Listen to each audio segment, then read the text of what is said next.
bonjour à toutes et à tous, merci d'être avec nous pour 40 minutes d'un workshop intitulé Campus cyber territorial en Occitanie, l'industrie et sa supply chain au cœur des défis.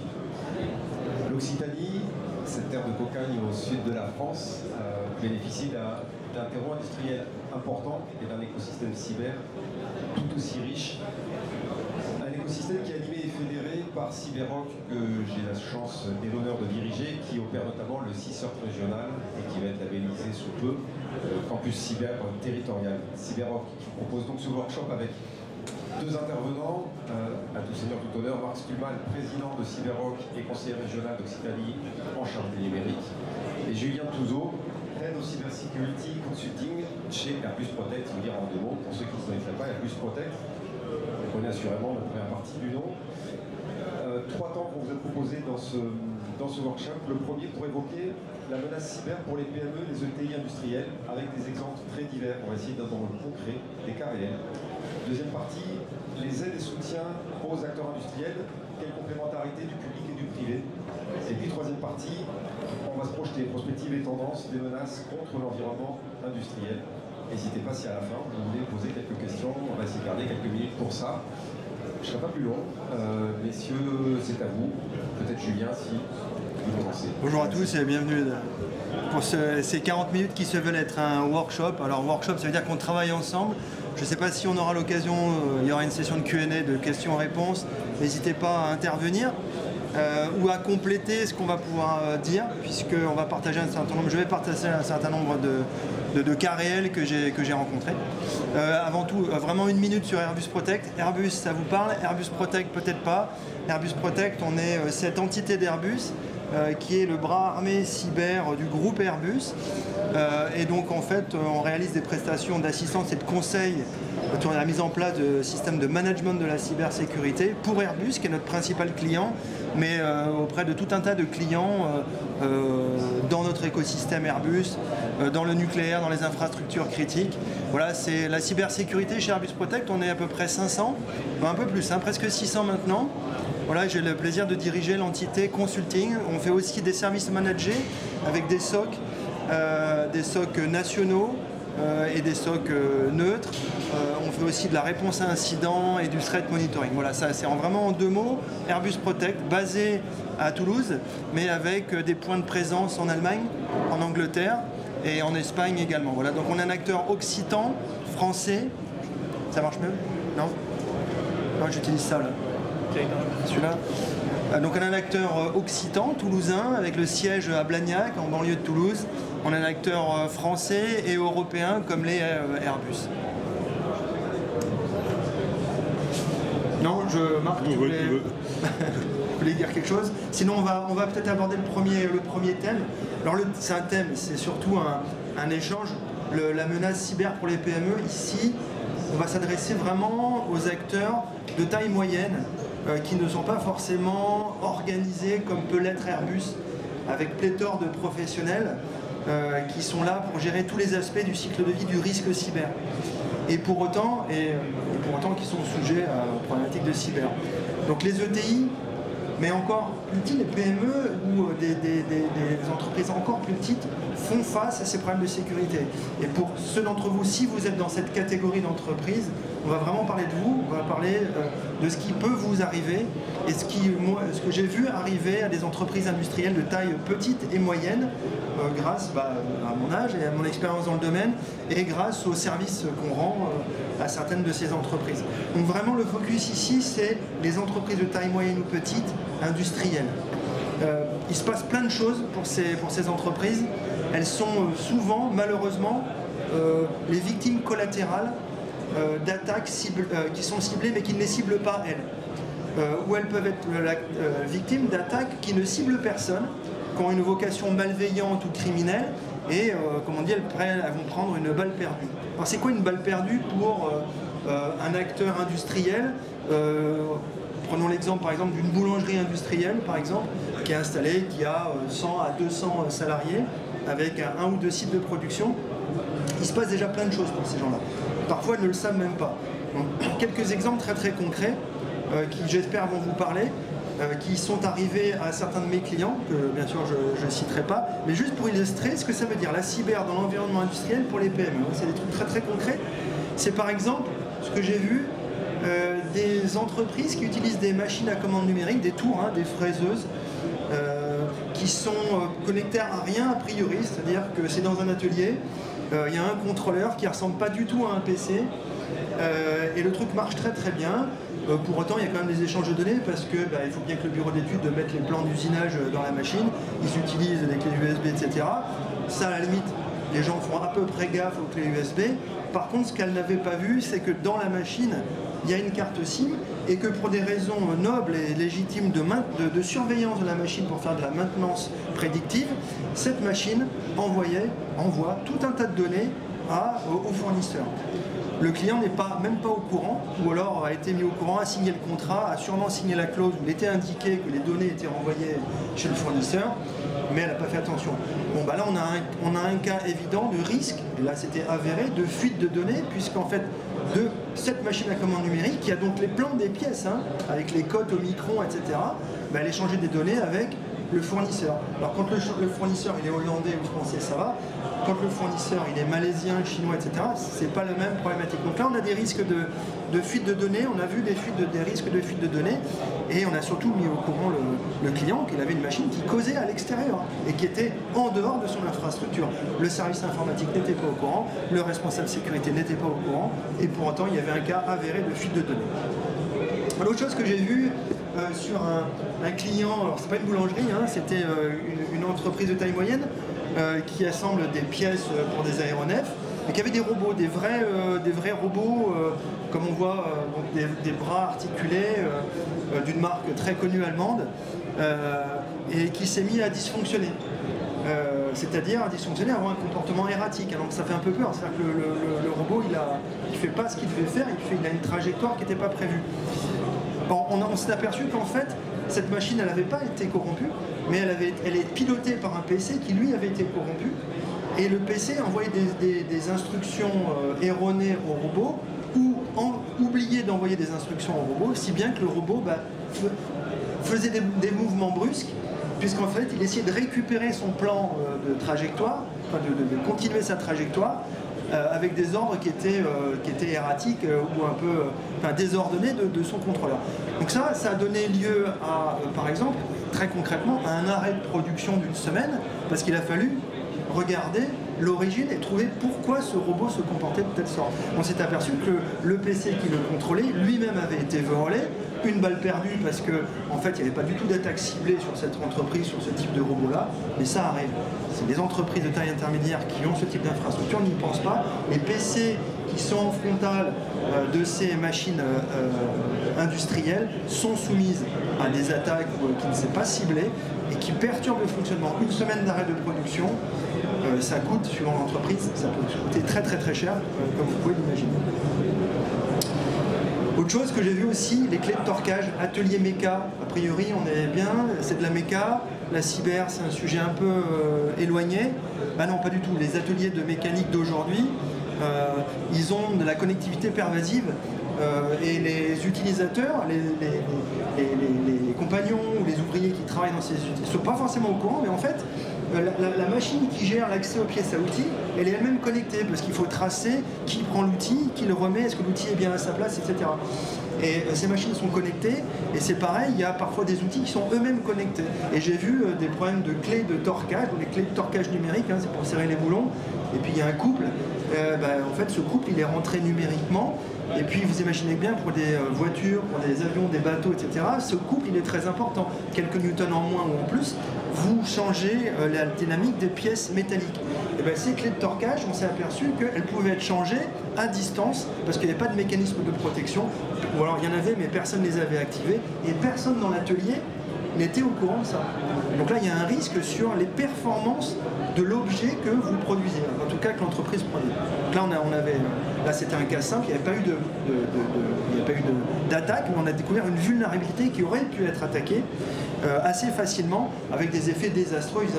Imaginez si c'est ce sont des boulons ou des rivets pour une porte d'un hélicoptère, ce genre de choses, ou cette histoire de coupe de torquage qui a l'air complètement anodine et absolument critique, et une attaque cyber très très simple permettait de les changer. J'ai plein d'autres exemples, je ne sais pas si en termes de timing, il faut que j'accélère un petit peu. Pont roulant piloté depuis le parking, j'ai vu ça. Si vous avez des ponts roulants, les entreprises elles ont des ateliers, elles ont des télécommandes. Les télécommandes, la moitié ne sont pas sécurisées. Ou alors elles sont sécurisables, mais la sécurité n'est pas activée. Moi, mes équipes ont réussi à faire bouger des ponts roulants qui bougent des très grosses pièces depuis le parking, en achetant des contrôleurs sur l'équivalent de Le Bon Coin allemand, par exemple. Ça se fait. Donc, il faut vraiment regarder tous ces aspects-là. Je ne vous parle même pas de tout ce qui est les PC qui sont utilisés dans l'environnement industriel et qui ont un accès complet à Internet. Moi, j'ai vu un truc dingue, j'ai vu un hélicoptère, alors pas de chez nous, j'ai vu un PC qui met à jour un hélicoptère qui avait... on pouvait aller sur Instagram, sur LinkedIn, sur le PC qui était connecté au cœur du système de l'hélicoptère. J'ai pris des photos, c'est un truc de dingue, parce qu'il n'y a pas de cette prise en compte. Voilà. La sécurité dans l'environnement industriel, c'est des trucs très très simples, enfin ce sont des problématiques très très simples, très très concrètes. C'est pas des attaques ultra complexes. C'est souvent le résultat de campagnes d'attaques qui visent à peu près tout le monde et dont les industriels sont victimes, malgré elles bien entendu, mais à la limite elles n'étaient pas la cible et elles sont impactées. Je ne sais pas si Marc voulait ajouter quelque chose là-dessus sur ce sujet. Non, enfin...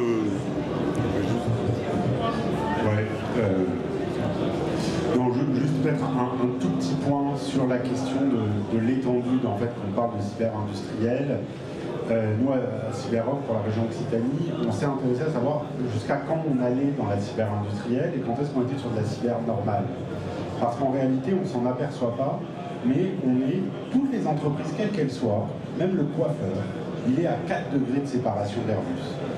Et qu'on assiste à des remontées criminelles dans la supply chain, dans la chaîne de valeur, où des fonctions support, le comptable, le notaire, l'avocat, peut-être le coiffeur, ça va être un peu plus compliqué, mais ces fonctions support servent à pirater les sous-traitants, qui servent même à pirater des sous-traitants de rang supérieur pour arriver vers les donneurs d'ordre.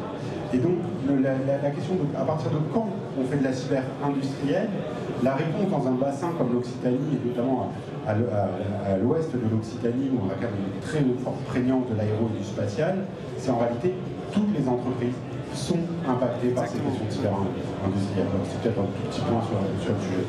Non, très juste, et ça fait écho, si vous avez participé à la plénière c'était à 11h30, là, organisée par Eric Vautier. Ils ont beaucoup parlé de ça, de l'importance de la supply chain, du rôle de la supply chain. Je n'ai pas parlé d'Airbus, vous l'avez suggéré, mais effectivement, tous les grands donneurs d'ordre ont ces problématiques. Ça a été bien abordé ce matin.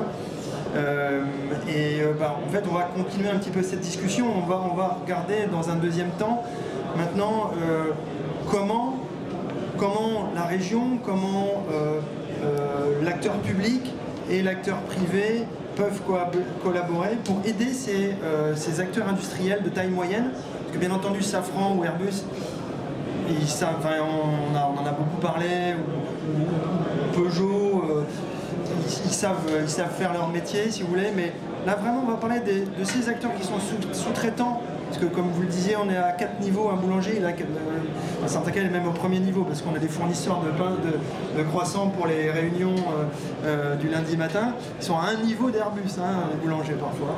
Donc quasiment tout le monde est concerné à partir du deuxième niveau. Il y a toujours un gros donneur d'ordre, mais tout de suite derrière, il y a tout un tissu industriel qui est soumis à ces attaques. Et tous, bien entendu, ne peuvent pas se payer un RSSI, et pour autant, il y a tout un tas de ressources qui sont disponibles dans toutes les régions, bien entendu en Occitanie, mais il y a des ressources qui sont aussi nationales, et c'est là-dessus que je voulais insister, parce que vous n'êtes pas tout seul. Les entreprises de taille intermédiaire, les PME ne sont pas tout seules. Elles ne le savent pas, mais en fait, elles ont accès à tout un tas de ressources offertes par les acteurs locaux, les acteurs publics locaux, l'acteur public national, bien entendu l'ANSSI, qui propose tout un tas de documents que pas grand monde regarde, et c'est dommage. Mais une PME de 100 personnes a forcément un responsable informatique qui cumule responsable informatique, responsable des bâtiments, probablement de la sécurité et de la sécurité informatique. Mais néanmoins, il faut qu'il soit au courant que sur le site web de l'ANSSI, il y a tout un tas, ou dans le cas de la région, de guides, de pointeurs et vers des ressources, alors des ressources documentaires, intellectuelles, mais parfois même des ressources humaines, pour l'aider à faire son travail et sécuriser l'outil industriel, l'outil de production. N'hésite pas à m'interrompre. Je t'interromps. Non, je vais juste faire un petit focus sur comment on construit une politique publique en matière de cyber dans une région. Ce que je disais tout à l'heure, c'est que toutes les entreprises sont impactées, c'est un truisme de le dire, mais pour autant, la question c'est quelle réponse on apporte. Il y a une première illusion, il y a une première chose que j'aimerais écarter, c'est l'illusion de certains politiques, alors c'est pas le cas en Occitanie, c'est le cas dans d'autres régions, qui pensent que faire du label, faire de la grande expression, va cybersécuriser la terre entière, ça fonctionne. Il faut savoir être modeste dans ses objectifs. Nous, notre objectif en région Occitanie, qu'on a créé CyberOps sous l'influence de la présidente Carole Delga, c'était juste d'avoir un guichet unique qui soit un tiers de confiance pour les TPE-PME. Elles ont un problème, elles nous contactent et on leur trouve une solution. Et c'est cette ambition modeste qui nous a permis de fédérer l'écosystème, c'est-à-dire d'avoir l'ensemble des acteurs qui travaillent sur la cybersécurité auprès de nous, des acteurs locaux et parfois des acteurs nationaux aussi. Et ça nous permet aussi d'aller au cœur des TPE-PME, des entreprises qui parfois n'ont pas le temps, ne voient pas l'intérêt, se disent que finalement ils sont trop petits pour être touchés par une attaque cyber, sans prendre conscience que s'ils ne font pas attention, c'est toute la chaîne, c'est le maillon faible, c'est toute la chaîne de valeur qui peut s'effondrer à cause d'eux. Et là-dessus, on a construit ça en partenariat avec d'autres organismes, avec l'ANSSI a été cité, on vous parlera tout à l'heure d'Aircyber et de Boost Aerospace. Il y a d'autres organismes aussi qui font des choses sur le territoire, mais ce qui était important, c'était d'apporter une solution à ceux qui n'ont pas de solution, parce que les TPE-PME aujourd'hui sont trop petites pour avoir un RSSI, pour avoir une solution, des solutions très précises. Elles ne comprennent pas ce qu'on leur dit. Quand vous dites à une TPE-PME prends un SOC, ils ne comprennent pas. Pour eux, une rupture protocolaire, c'est un problème de protocole, quelqu'un qui n'est pas assis à la bonne table lors d'un repas. C'est pas du tout une question d'accès ou de sécurisation des données. Et donc ça, il y a un vrai travail d'acculturation qui doit être fait. Nous, on le fait en région Occitanie grâce à CyberOps, pour justement partir de cette sensibilisation, pour construire un état de résilience qui soit satisfaisant sur l'écosystème. Parce que, c'est quelque chose qu'on répète comme un mantra, le risque cyber, c'est pas un risque acceptable pour une entreprise. Quand il y a eu la guerre en Ukraine, les matières premières ont pris plus 15%. C'est un risque qu'une entreprise peut absorber. Elle augmente ses coûts, elle diminue ses profits, enfin elle augmente ses charges, elle diminue ses profits ou elle augmente ses prix. Ça s'absorbe. Par contre, quand une entreprise est victime d'une attaque cyber, c'est 1 an de trésorerie qui disparaît. Ça veut dire que 50% des entreprises qui sont victimes d'une attaque cyber ne s'en remettent pas. Et on les retrouve en liquidation au tribunal de commerce. Et une fois qu'on a dit ça aux chefs d'entreprise, qu'on dit en fait l'enjeu, c'est pas une coquetterie intellectuelle, c'est pas une coquetterie du RSSI, c'est pas un risque comme le risque incendie, parce que le risque incendie il touche un seul bâtiment de production. Si vous avez plusieurs bâtiments, vous avez un incendie, les autres sont quand même sauvés. C'est un risque systémique, crucial et structurel pour l'entreprise. Si vous ne faites pas attention, ça va s'effondrer. Et c'est pour ça que les acteurs publics se mobilisent, modestement, humblement, les petits ne peuvent pas tout, mais c'est pour ça qu'on essaye de se mobiliser pour apporter des réponses à ceux qui aujourd'hui n'ont pas justement ce type de réponse. Ouais, il y a beaucoup de ressources disponibles, je le répète, il faut se documenter, il faut prendre cette heure ou deux aux responsables informatiques et aussi RSSI et tout, pour aller chercher ces ressources et qui donnent des guides parfois vraiment très très pratiques ça va, il y a des guides ANSSI qui expliquent comment mettre en place une politique de gestion des droits d'accès dans Windows. Il y a vraiment des trucs de base, mais c'est gratuit, ça coûte un petit peu de temps, mais déjà on réduit la surface d'exposition et ça commence par là. Alors, il ne faut pas attendre les premiers, faut bien entendu les conseils pour nos amis des petites et moyennes entreprises ou de taille intermédiaire, c'est de ne pas attendre bien entendu le premier incident pour investir, alors pas beaucoup d'argent, mais de temps, pour commencer à relever la barre. La bonne hygiène, c'est de faire un état des lieux, de regarder où est-ce qu'on en est, de se regarder soi-même et dire qu'est-ce que j'ai fait? Rien. Bon, si j'ai rien fait, là c'est facile. Mais j'ai commencé à faire quelque chose, mais où est-ce que je me situe? Est-ce que je suis sur la bonne route? Alors ça, il y a des gens qui peuvent vous accompagner, pas forcément Airbus Protect, donc là je suis assez à l'aise vis-à-vis de ça, c'est pas forcément nous et mes équipes qui allons faire ça, mais on a la chance d'avoir pour l'environnement industriel, mais au-delà, des acteurs comme Boost.Aero qui étaient présents ce matin en plénière, qui offrent aux entreprises de taille intermédiaire et PME cette capacité à s'auto-évaluer très très vite avec l'aide d'un prestataire local dans votre région pour faire ce premier état des lieux et identifier les points chauds qui sera, on l'espère, le début d'une histoire où RSSI ou son équivalent, on va lancer des actions. Mais au moins déjà, faire un état des lieux. S'il n'y a rien, c'est facile, mais s'il n'y a pas rien, il y a un petit peu. Déjà faire un état des lieux formel par rapport à un référentiel qui a été validé par des grands acteurs, dans ce cas-là de l'aéro. Et je vais citer à nouveau Boost.Aero. Regardez ce qu'ils font. Si vous êtes un acteur de taille intermédiaire, il y a sûrement des choses qui vous intéresseront pour un coût d'accès très limité. Donc il y a du gratuit et il y a du pas cher. Qui permettent de démarrer, ça c'est pas mal. Je veux juste un dernier point sur la gestion de crise, ça a été aussi abordé ce matin en plénière, mais vraiment même le boulanger industriel qui a 2 ateliers en banlieue de Montpellier, il doit penser à la gestion de crise. Gestion de crise, pas simplement le bâtiment qui flambe, mais je prends une attaque cyber, qu'est-ce qui va se passer pour ma boîte?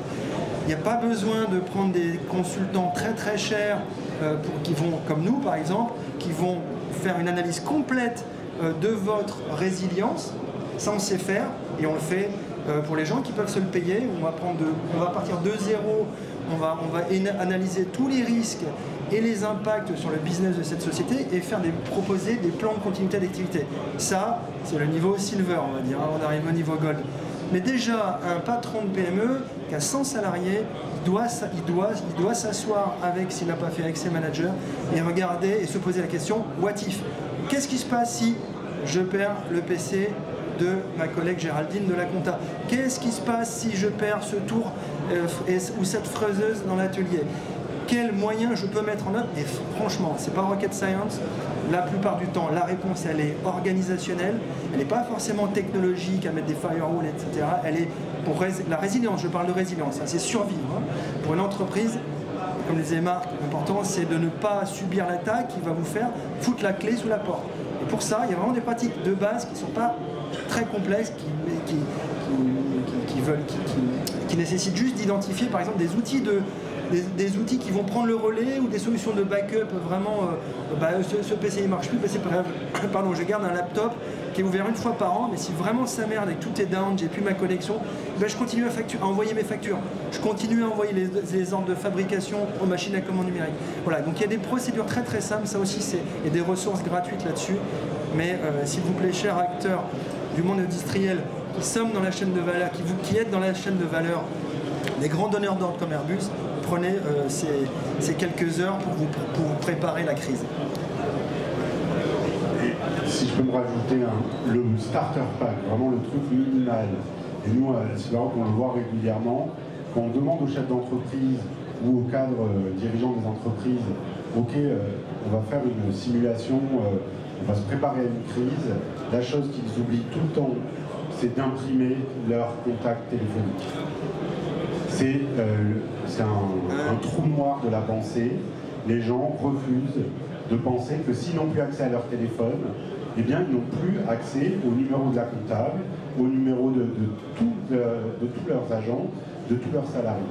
Et ça, rien que ça, avoir les numéros de téléphone imprimés, ça permettra, le jour d'une attaque, d'avoir une continuité d'activité. C'est le cas dans les collectivités territoriales. Donc on a travaillé avec les collectivités territoriales sur anticiper l'attaque. Les maires nous répondent, oui, alors moi j'ai un super RSSI, j'ai un super DSI. On dit, ok, comment on le contacte? J'y envoie un mail. Bon, non, ça ne marche pas. Et comment vous le contactez? Je l'appelle. Comment vous faites pour l'appeler?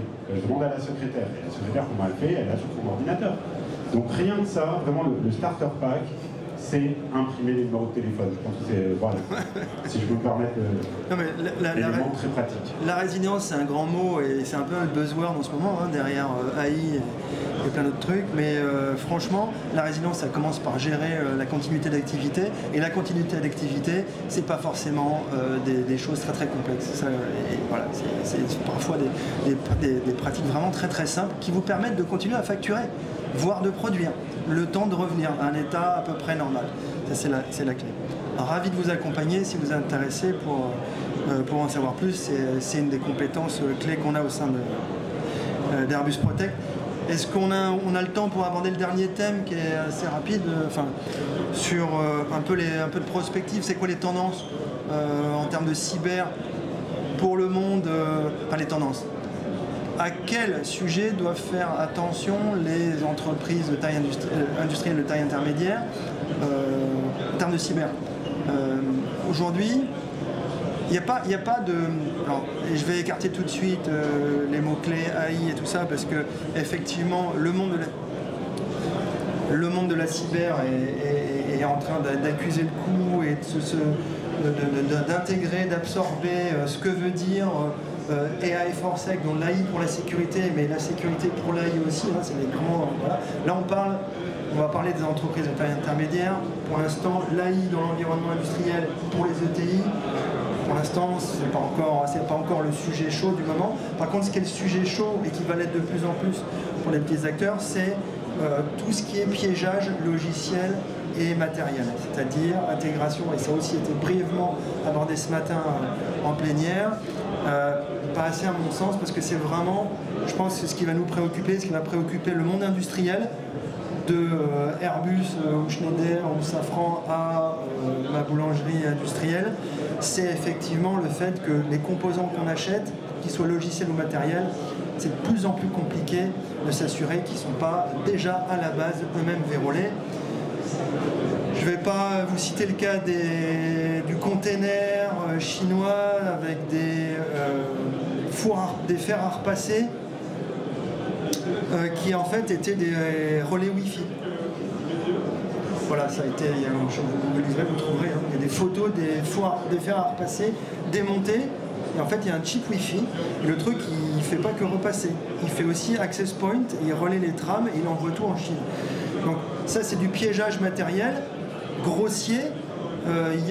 C'est ce qu'on craint le plus en plus, c'est le piégeage matériel, mais vraiment très très fin, au cœur des CPU, au cœur des composants électroniques. Alors vous, ETI, qu'est-ce que vous pouvez faire à ça? Vous n'avez pas contrôlé le fabricant, mais il y a quelques bonnes pratiques vraiment de base. Il faut faire attention lorsque vous faites des achats d'équipements, les entreprises de taille intermédiaire, pour pas qu'elles achètent sur AliExpress ou Temu, ce genre de choses. Ça a l'air idiot, ça ne va pas énormément réduire la surface d'attaque, mais il y a quand même... Il faut faire gaffe. Ça coûte plus cher, il faut acheter auprès de fournisseurs qui sont reconnus, référencés. Allez aussi sur les sites de l'ANSSI, il y a des fournisseurs qui sont qualifiés. Si vous êtes vraiment parano et que vous voulez acheter des équipements industriels, ça peut être des volets roulants, ça peut être un élévateur, ça peut être n'importe quoi. Ça peut être des équipements, alors après des équipements et de sécurité informatique. Il faut quand même regarder à qui vous les achetez un minimum. Un patron de PME qui a 50 personnes, il va aller sur Amazon, il va acheter au moins cher. C'est une prise de risque majeure selon moi. Quand on achète des caméras, des capteurs industriels, des hydromètres, des thermomètres, etc., il ne faut pas acheter le moins cher sur Temu. Il faut faire gaffe parce qu'on ne sait pas ce qu'on achète. Voilà, c'est de base, hein, mais voilà, il faut privilégier des fournisseurs réputés. C'est une question aussi, ça tire la question de la souveraineté. Hein. On est français, mais on ne peut pas acheter que des capteurs et d'hygrométrie français. Je ne sais pas s'il y en a, mais il y a derrière cette question sur laquelle j'imagine le politique travaille, de souveraineté nationale, de relancer l'outil industriel dans ce domaine-là. Bon, best practice, PME, ETI, n'achetez pas n'importe où. Voilà. Nous, chez Airbus, on n'a pas le droit d'acheter sur Amazon. Point. On n'est même pas un fournisseur référencé. Alors que des fois, on aimerait bien, parce qu'il nous faut 3 mois pour acheter le moindre truc. Donc non. Voilà, c'est à peu près tout ce que je voulais dire sur les... Alors, 3 mois pour acheter le moindre truc, c'est rapide par rapport à un marché public, hein, je tiens à le préciser. La question que tu citais tout à l'heure, la question de la souveraineté, en réalité, elle est centrale. Elle est centrale parce qu'on ne fera pas de souveraineté, on ne fera pas de cybersécurité sans souveraineté, et on ne fera pas de souveraineté sans cybersécurité. Dans les grandes craintes, dans les grandes menaces, dans ce qui inquiète sur la question de la cybersécurité, il y a 2 petits éléments au plus. Premier élément, c'est les modifications des machines avec des affichages nominaux. Dans l'exemple des clés toriques tout à l'heure, l'affichage indiquait le bon serrage. Mais le serrage avait été modifié frauduleusement.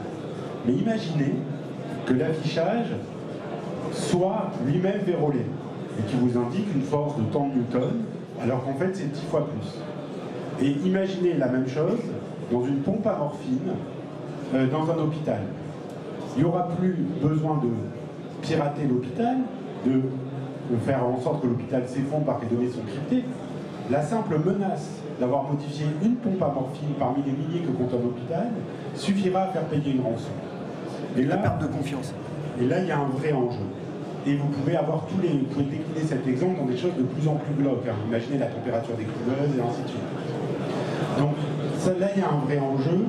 On sait que des pays l'ont fait pendant avec Stuxnet, où ils avaient modifié cet équipement industriel, mais l'affichage était nominal. Mais il y aura un enjeu dans l'avenir là-dessus.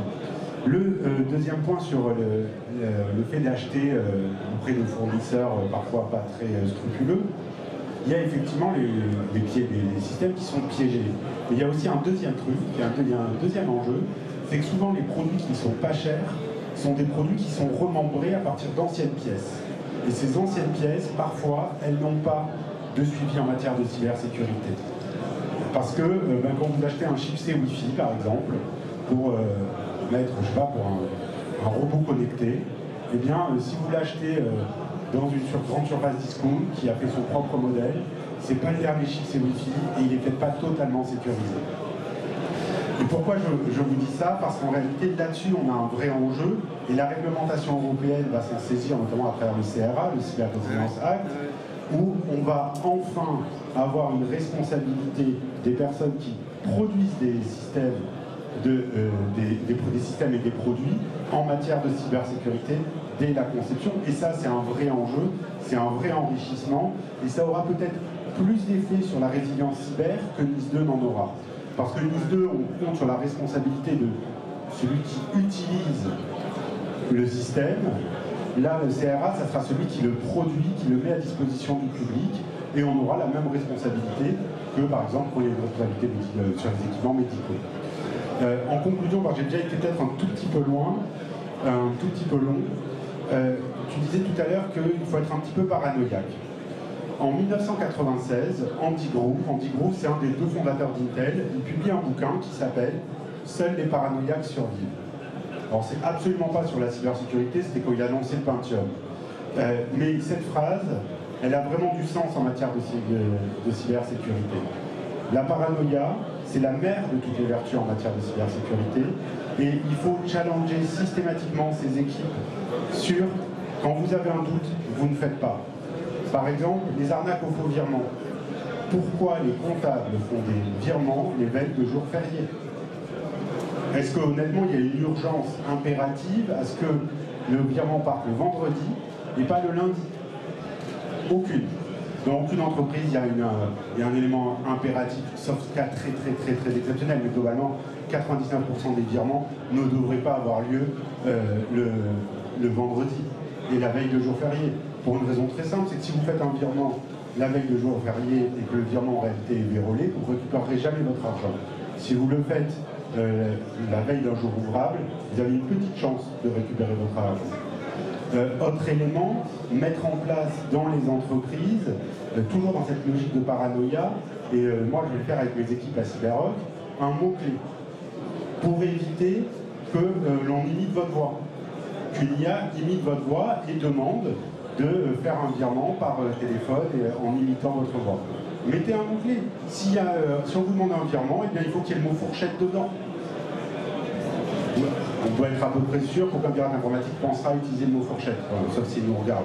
Ça ne sera pas le mot utilisé, je tiens à le préciser quand même. Mais concrètement... Tu leur donnes ton RIB. C'est ça, j'ai tellement envie. Concrètement, il faut être paranoïaque et il faut retrouver du sens. Parce que le numérique, ça nous a enfermés, j'en terminerai par là, dans une forme de fluidité.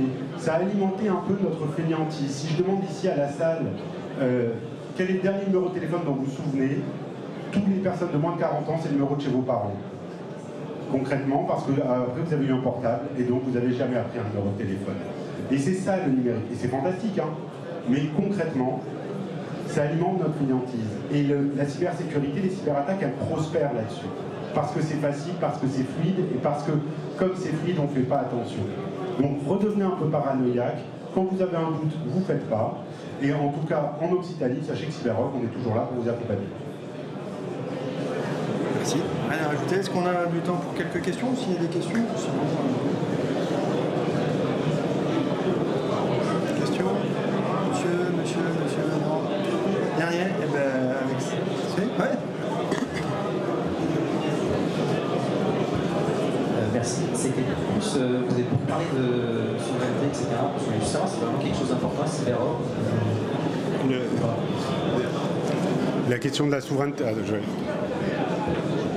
Tu veux répondre peut-être? Non. La question, déjà, la souveraineté, il faut la définir. Walter Benjamin, grand philosophe du XXe siècle, disait que la souveraineté, disait qui est souverain, c'est celui qui détermine l'état d'exception. Celui qui est souverain, c'est celui qui dit que la règle ne s'applique pas. C'est exactement ce que Trump est en train de faire aujourd'hui. Il est en train de dire, il y avait des règles du jeu, je les balaye, je mets mes règles du jeu. Et la souveraineté, c'est rien d'autre que ça. Et pour ça, eh bien, nous, on veut être en Occitanie, on veut pousser la souveraineté, c'est-à-dire qu'on veut faire en sorte que quand nos entreprises subissent des règles, c'est des règles qu'on a choisies collectivement. C'est pour ça qu'on fait un peu de lobbying, mais dans le bon sens du terme, auprès des instances nationales. Carole Delga est présidente de Région de France aussi, donc ça nous donne un poids sur ces questions-là. C'est pour ça que parfois on va à Bruxelles se battre pour nos entreprises sur un certain nombre de sujets, parce qu'on estime que là où il y aura de la réglementation, il faut que ce soit une réglementation que l'on porte, que l'on puisse défendre. Et l'autre enjeu de la souveraineté c'est fatigant. La souveraineté c'est pas sexy, ça ne vous fait pas gagner une voix. Concrètement, prenons un exemple qui n'a rien à voir avec la cybersécurité. L'IA générative qui a été portée par une entreprise française récemment, où tout le monde s'est un peu moqué d'eux en disant elle est nulle, elle est nulle. Mais elle n'est pas plus nulle que ChatGPT il y a 2 ans. La seule différence, c'est que celle-là, elle est à nous. Et parfois, il vaut mieux avoir un petit appart à soi qu'une grande maison en photo chez les autres. Et la souveraineté, c'est ça, c'est un peu contraignant, ça ne fait pas gagner une voix politiquement, mais c'est ce qui donne un peu du sens à l'action publique.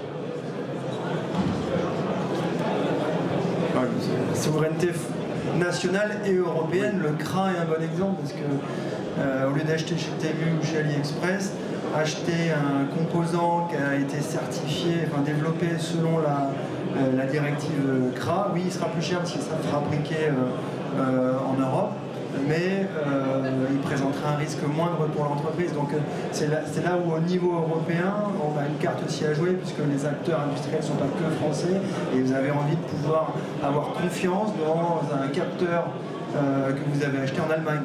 Voilà, donc c'est la souveraineté un peu au sens large, au sens en tout cas régional. On est bon? Merci à tous. Merci à tous. Et bon courage aux acteurs de l'ETI,